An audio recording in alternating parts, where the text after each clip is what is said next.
What's up, you guys? Welcome back to my channel. Today it's a story time.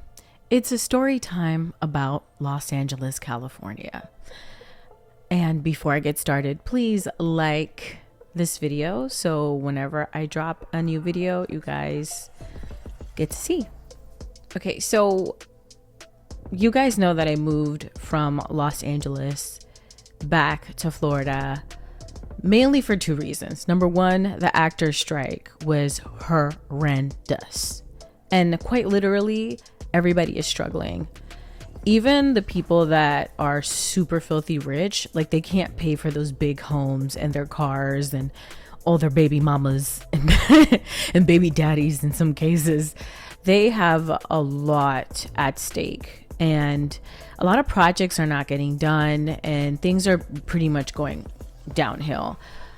There's more to that though. Like, I don't think a lot of people understand the water crisis in California. I don't think a lot of people understand how things are done over there. Like, there's people literally buying water illegally in LA, like in Cali, especially people that are coming to take over some of these plant growing businesses, if you know what I mean. We don't have enough water over there to sustain all of California. But what some people would do is go to those that sell water and kind of, bribe to get access to more water so they can feed their plants. Oh, and by the way, if you see like these, I do cupping, so I'm not getting beat up at home here. Anyway, so the infrastructure is falling apart. There's just too many people. It's super dangerous. There was just so many things just didn't make sense to me. Even like I had a regular job out there and working there was complete, just honestly, I would get panic attacks, anxiety attacks going to work because the work environment would be super toxic. And also the people that would come in asking for things were just ridiculous. And some people were just so entitled and mean and just awful. Okay. So let me just and the second reason was I had a really sad breakup with my secondary partner.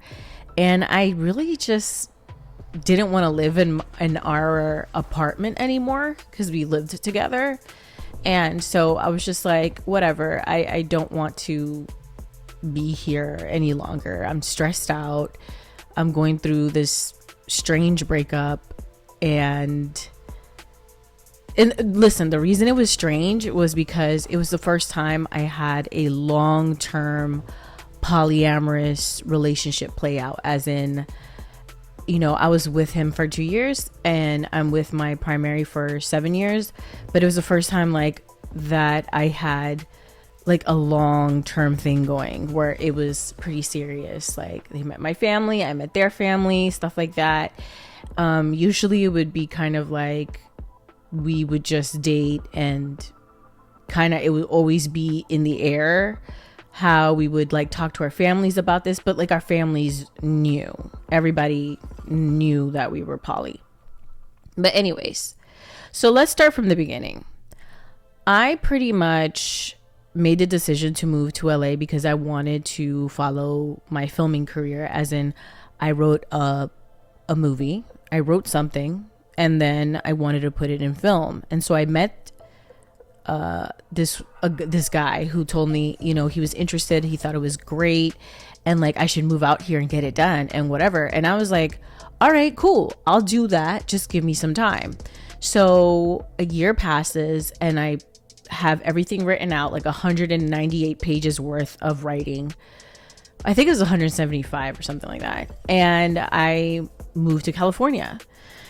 And before I moved to Cali, I already have, obviously the plans of this is where I'm going to live. This is, how everything is far away from each other, just calculating distance, and I had a place in mind and I had called that place. And they pretty much said, hey, yeah, sure, come through. Okay. I thought I was coming through. And unfortunately, they wanted money before I got to the place. So essentially, they wanted me to give the money first before I got there. But I don't even know what the living situation really is about. Like, it looks good in pictures, but is it really good? You know, like, is the situation really okay?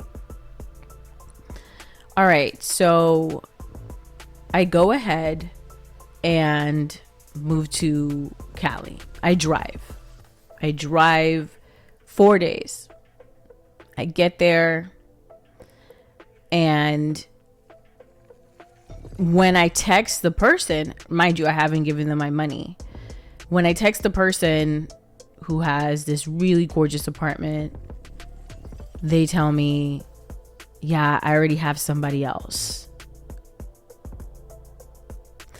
And I'm like, dude, I just drove 4 freaking days. What do you mean you have someone else? They're like, yeah, we already have a renter. Gotcha. They got a renter. All right. What can I do? I can't fight with that. So obviously I'm going berserk. So I go into my phone and look up what other places are available.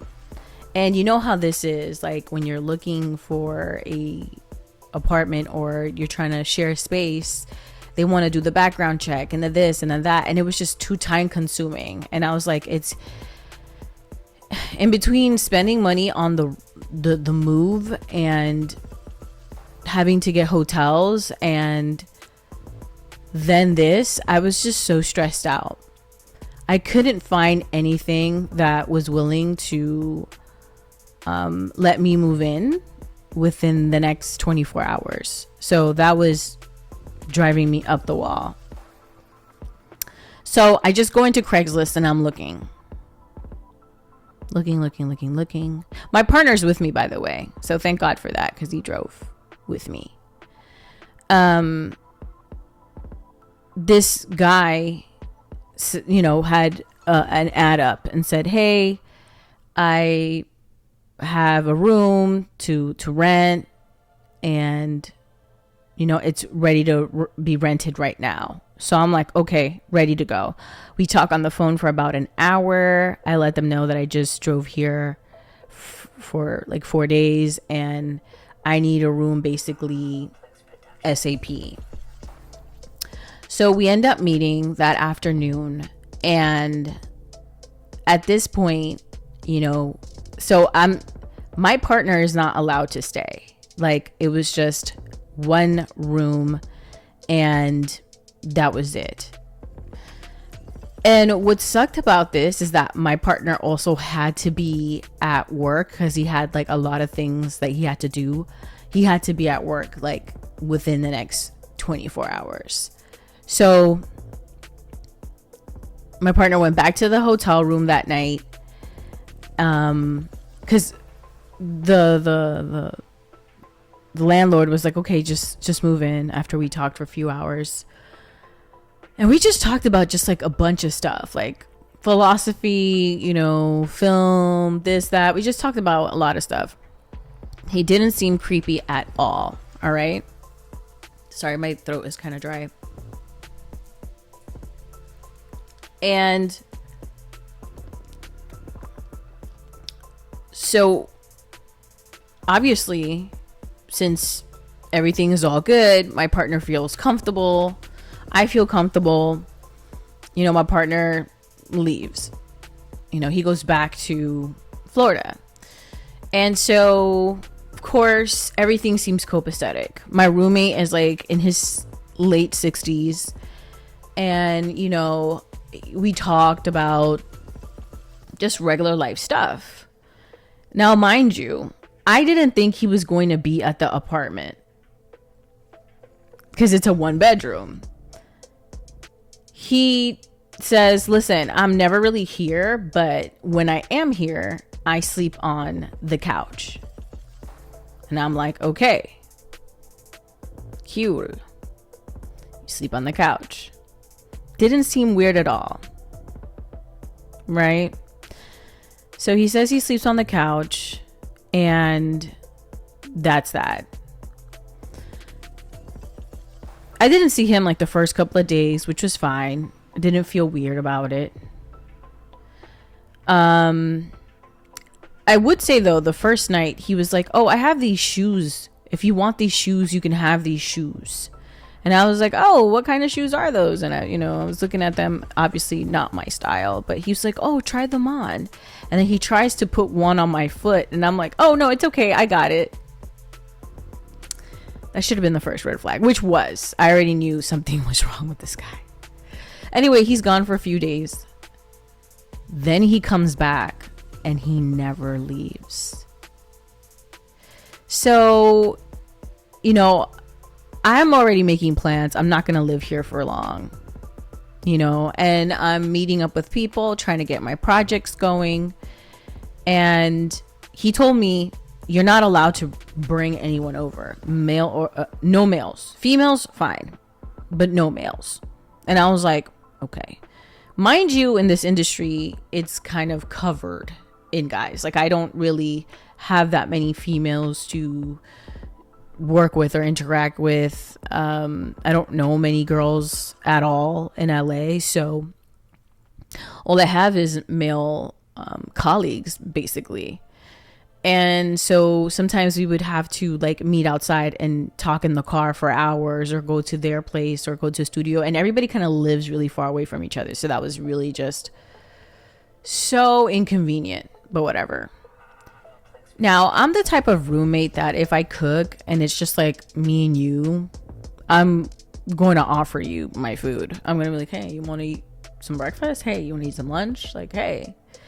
And he would happily oblige and eat food, right? So he would eat and get extremely emotional. Like, oh, no one's ever cooked like this for me before. You cook just like an Ethiopian. You cook so good. Bah, bah, bah. Very nice compliments. And the food was good. I'm not going to lie. Better than ever, because we had a garden outside. And the garden was gorgeous. I mean, absolutely breathtaking for me. I loved it. Loved it. They had tomatoes, and they had, what's it called? Onions. It had potatoes. It had, oh God, it had fruits. It had aloe. It had, what's it called? All the chili peppers I like. It had zucchini. Anyways, let's get to the point. So he would just be like, oh, I love your cooking. It's just so good. And awesome, And then it got to the point where he would just start kind of crying and sobbing. And one time he ended up like getting on the floor and curling up in fetal position and crying, because he said he's never been treated so nicely. So, I got curious, and I asked him, like, have you ever been married? Do you have children? And he was like, yes, I have a son. And I had a girlfriend. We were together 11 years, and then she left me out of nowhere. She just picked up and left. Like, I thought she was coming back. She even left some of her things, but most of her things are gone. So I was like, how could you not notice that your girlfriend of 11 years completely disappeared? How do you not notice? Anyway, let's call this guy Mark. So Mark, he basically, would tell me about all these gorgeous women he's had in his life. And he would show me pictures of them on his computer. And then eventually, I remember seeing like a weird, almost like what looked to me like a life-size doll in one of the pictures. And I'm like, well, what's this? And he's like, oh, that's Diane. And I'm like, Diane? And he's like, yeah, I build companions for myself. Dude, the red flags in my head were going berserk at this point. And then I was like, well, where is this Diane? Like, I haven't seen you pull her out. And he's like, oh, she's in the closet. I was like, I need to see this. So I was like, oh, let me see. He's like, you promise you won't get upset? You promise? And I was like, I promise I'm not going to get upset. So he opens the closet, which is not too far away. It's a small apartment. And there she is in all her glory. In all her plastic glory, there she is. And I was like asking so many questions, like, do you talk to her? Do you have intimacy with her? And all this other stuff. And he's like, I don't really have intimacy with her. We just talk. And I'm like, well, her mouth doesn't open. So how does she talk? And he's like, oh, I programmed her to talk. So he opens his app on his phone where he has programmed her to talk. And he's like pressing on the app for her to talk.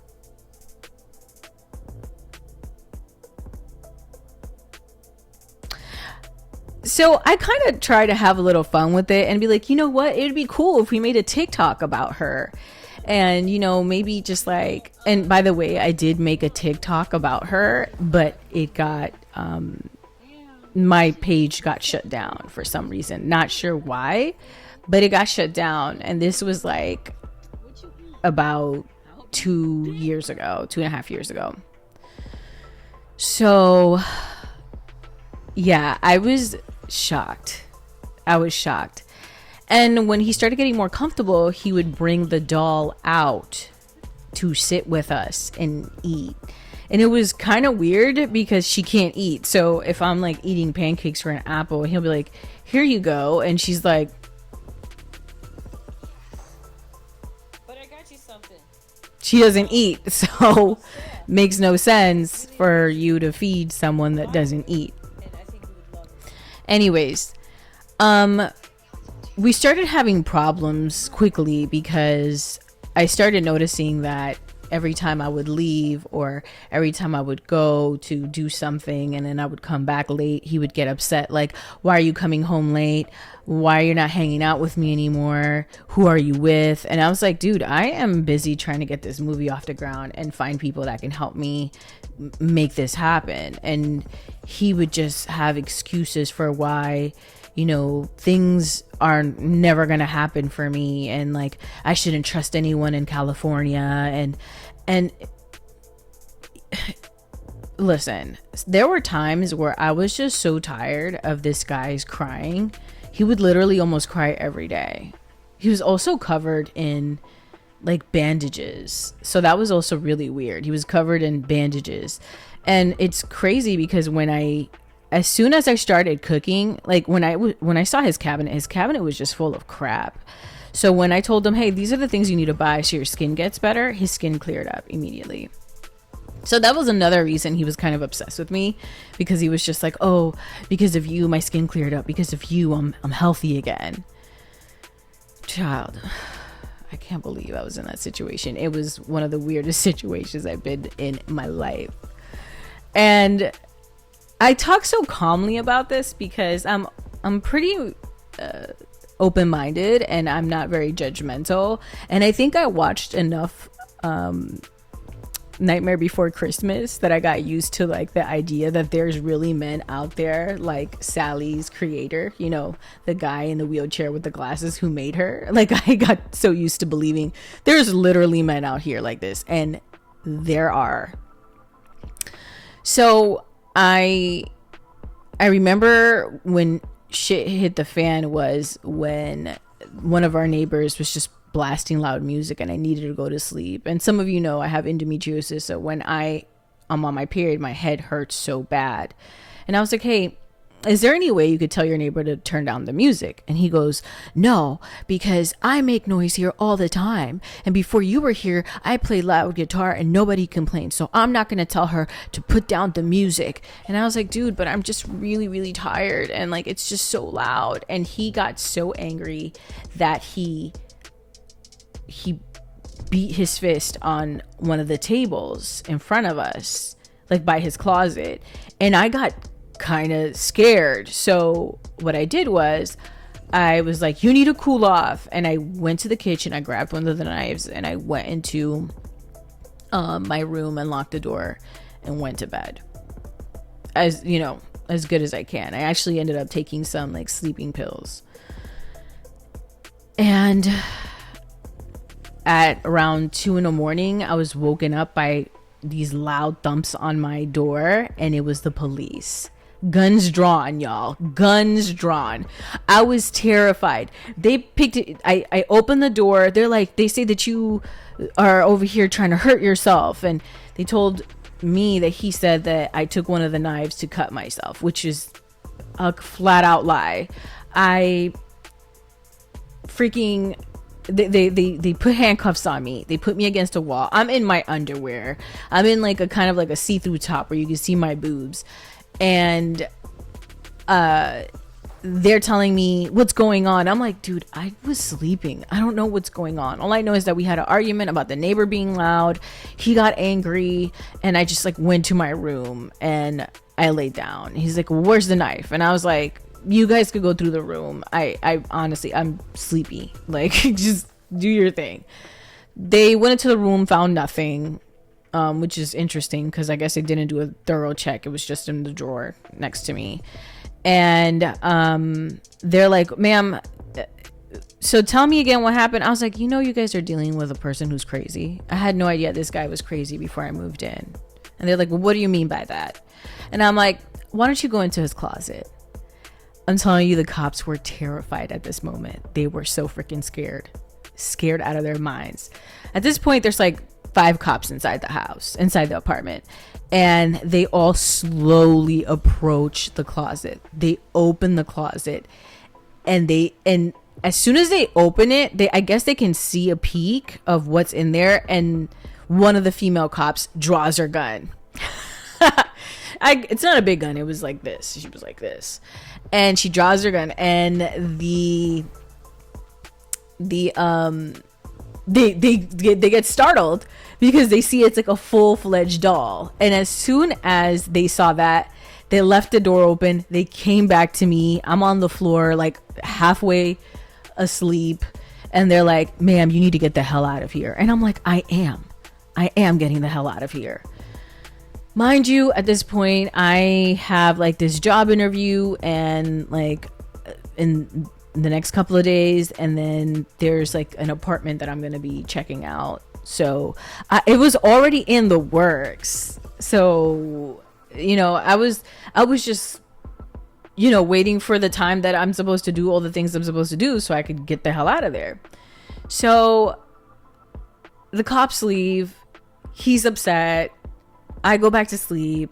The next day, he's like, you need to leave and stop cooking. I was like, okay, no problem. And then a few days later, I, you know, packed up my stuff. One of my friends, male friends, came over, helped me pack up and leave. That was my introduction to LA, and it was mad. It was mad. But it made me think about male loneliness. Number one, it makes me think about Chronicles of George. I don't know if you guys have been hearing about this Chronicles of George. It's like this Reddit thread of this older man who gets left by his wife, and he has no idea. He didn't know that she was leaving, and he's shocked now, and he doesn't know how to do his own laundry or cook his own food or do anything. And it reminded me so much of that, plus like a mix of the Jetsons. It was just so strange. And how men will literally put so much on women to be a certain way, whether it's a friend or a person they're dating. Like, he didn't even know me from a hole in a wall. He was expecting me to cook every day. But he was also saying things like, oh, you don't have to pay for rent. Just as long as you cook and you clean, everything's going to be fine. But I was saving the money. And I did pay rent the first couple of months. I was only there 3 months. But, you know, in the last month, he was like, you don't have to worry about it because you do so much already. And at that point, I was like, yeah, let me just save up this money so I could move into my other apartment. Because I see where this is getting at. And he's trying to kind of like convince me that I should date him. When he was gone, I went through his computer. I know that's fucked up, but I saw that there was pictures of me like asleep. So like he took pictures of me when I would like fall asleep by the window in the living room, because sometimes it was just so hot and the AC wasn't working. It was so hot, I just like would fall asleep by the window and he would take pictures of me. So I remember telling him, you need to delete my pictures. Why are you taking pictures of me while I'm asleep? That's freaking psycho. But yeah, just like these pictures of the dolls too. It was weird. And there was also like, he had fake Louis, fake Coach, fake red bottoms and stuff like that. He had these fake items inside of a closet above where I was storing my things, and he would dress the dolls up in that and then ask me if I wanted these items, and I'm like, I don't want none of this fake stuff. Anyways, to this day, I just can't believe that was my first experience in Los Angeles. It was so scary and disturbing, but like, I feel like I'm never gonna forget. I'm always gonna tell this story to people. It is crazy, you know. And he was definitely a Dusty, a Pookie. He didn't want to work. He did not want to fix his issues. He blamed all the women in the world for his problems. He was in his late 60s crying about his mom kicking him out at 19 because he wasn't pulling his weight in the house. It was so bizarre, because I'm like, shouldn't you be past this? Like, I'm confused. Yeah. And also, that wasn't his first doll that he built. He had built several dolls. He even built a doll out of cardboard. Okay, like Wilson, but in cardboard. And he even tried to start his own business in selling these dolls. He also tried to help me open like a business. Like, he was like, oh, let me like help you open a photography business. And I really didn't want to do it, but I was like, yeah, sure, whatever. Or he was trying to convince me to write a book of my life, or he was trying to convince me to, I don't know what it was. He had like a house that his parents left him, and he wanted me to move there, and he was gonna put me on he was gonna put me as one of the owners of the house. And I just didn't want it. I was telling him, no, I have a partner. And even if that was the case, my partner would have to live there, and my son too. And he was like, no, it'd be totally okay, just as long as like, you know, it's just us. And I was just like, I'm poly, but I'm not that poly. I'm poly, but like, you have to meet requirements for me. Like, I just don't like, I don't know what this guy wanted. I'm pretty sure he wanted a girlfriend, and I'm pretty sure the ad was really the only way he could catch a girl to live with him, because I called him out on it. I was like, the reason you put that ad the way you did on there is because you were really looking for a girlfriend. You weren't looking for a roommate. And the fact that you realized that there was no way in hell that I would be interested in you, and I was picking up on your game, you lost it. Like, some of you guys know I do tarot, and I can sense before, like, not before, but after moving in, something was wrong. But at that point, I was just so desperate to find a place, and I could not spend another day in a hotel or another day in my car. One, because I have an injury from an accident and I'm in constant pain, and it's just so expensive. Anyways, this guy was literally the most loneliest dude in the world. He talked about women that he supposedly was in a relationship with, and no one would ever call his phone. No one. You know? Or he would want me to go with him to meetings, which I never did, because he wanted to show me off to the people he was going to meetings with. Like, oh, I have a girlfriend. That I would never show up. Like, I even started playing with his head about it. Like, why would you want me to go to one of your meetings? And what if one of these guys really likes me? Are you going to be happy if me and him hit it off? Since you already don't like when I go out, you already don't like that I'm barely home. That was like the best way I could excuse myself from being begged, literally begged to go out with him. Anyways, it was quite the experience. Crazy story time. Yeah, the male lonely epidemic is coming. I remember when he tried to mention Kevin Samuels, and I was like, ain't that a trip? The guy who's talking about winter is coming for women is the same guy here trying to eat pancakes with bacon with a freaking doll. I was the gall, the audacity. Y'all, I hope you guys like my story time. Please leave a comment. Tell me what you think about this story, and I'll catch you on the next one.